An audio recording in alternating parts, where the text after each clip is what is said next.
What's going on, you guys? It's Randy with Full Throttle Obsessions. Due to a couple requests, today we're going to be doing an RC collections video.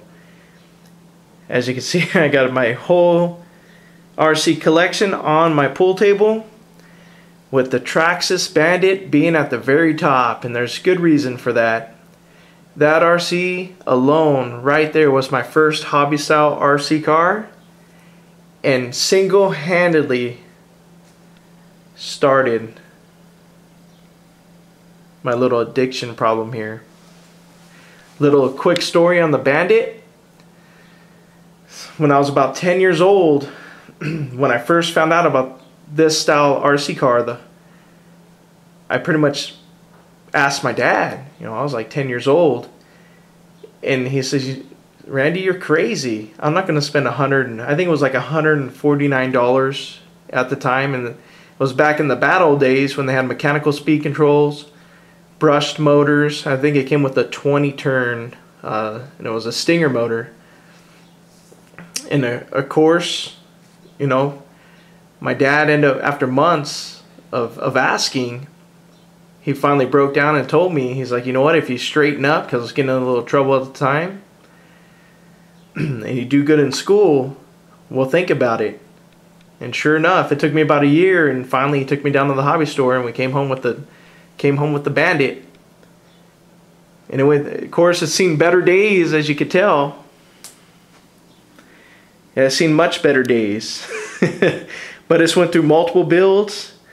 You know, of course, when I saved up all my lunch money, got electronic speed control, put the speed control in there, and then went through a few different motors. And then at the end, the last speed control I got for it was a Novak Super Rooster, and it had a 9-turn double wound brush motor in it, and it ran pretty good for what it was for its time. And then my second one is the Tamiya Wild Dagger. Now this is about a year or two after the Bandit, since I was playing with that thing every day, and it was keeping me out of trouble, and I wanted a full-wheel drive RC, and my parents knew it. So they bought me the Tamiya Wild Dagger as a kit, and me and my dad ended up putting the kit together. You know, so it has special meaning. I'll never get rid of it. But I remember I was like 12 years old when I got that truck, and I ended up locking the differentials with JB Weld, and it actually held up pretty well. You know, you do dumb things when you're young, but you know, it held up. But I ended up later on down the line, I bought some E-MAXX electronics for it. I forget what the ESC and the E-MAXX was called, but then I put those 550 motors in it, and it ran good, and we ended up tearing up the boxes, unfortunately. But that JB Weld and the diff still held. The gearbox just didn't hold up. And then of course we got my older E-REVO. It's actually broke right now. It's pretty much stock aside from gears and the steel drive shafts. I put TRAXXAS steel drive shafts on it. And we got the TRAXXAS Summit. It's also all stock except for the MIP drive shafts I put in it, steel drive shafts. Of course, we got the first generation X-MAXX. It's completely stock. And then we got the second generation, the V2 X-MAXX 8S. It's also all stock aside from gearing. I put the X-MAXX is all stock aside from the gearing, and I end up gearing it higher to kind of smooth the power out a little bit, so it's not always slamming on the wheelie bars every time I hit the gas. And of course we got the TRX4, which is all stock. Of course we have the TRAXXAS Monster Slash. It's got steel drive shafts, the bigger 2.8 tires and wheels. It's got cooling fans on it.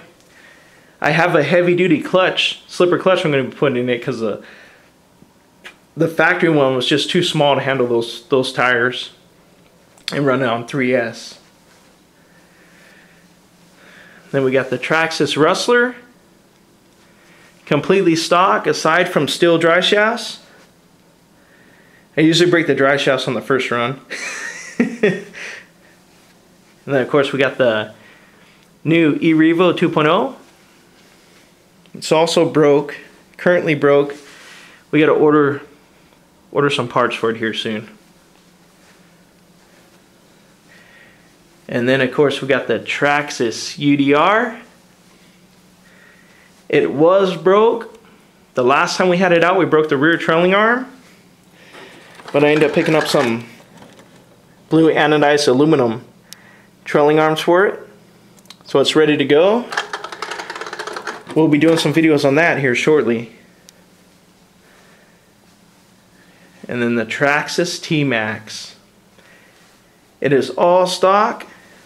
It's a 3.3. And it is all stock except for the hubs. I put aluminum hubs on it because I ended up breaking the plastic ones. And then we have the TRAXXAS quadcopter, the Anton.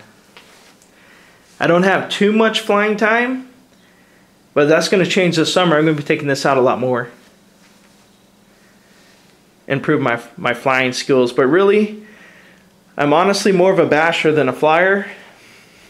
So, yeah, I'll mess around with the Anton though. Give you a little scope of the lineup.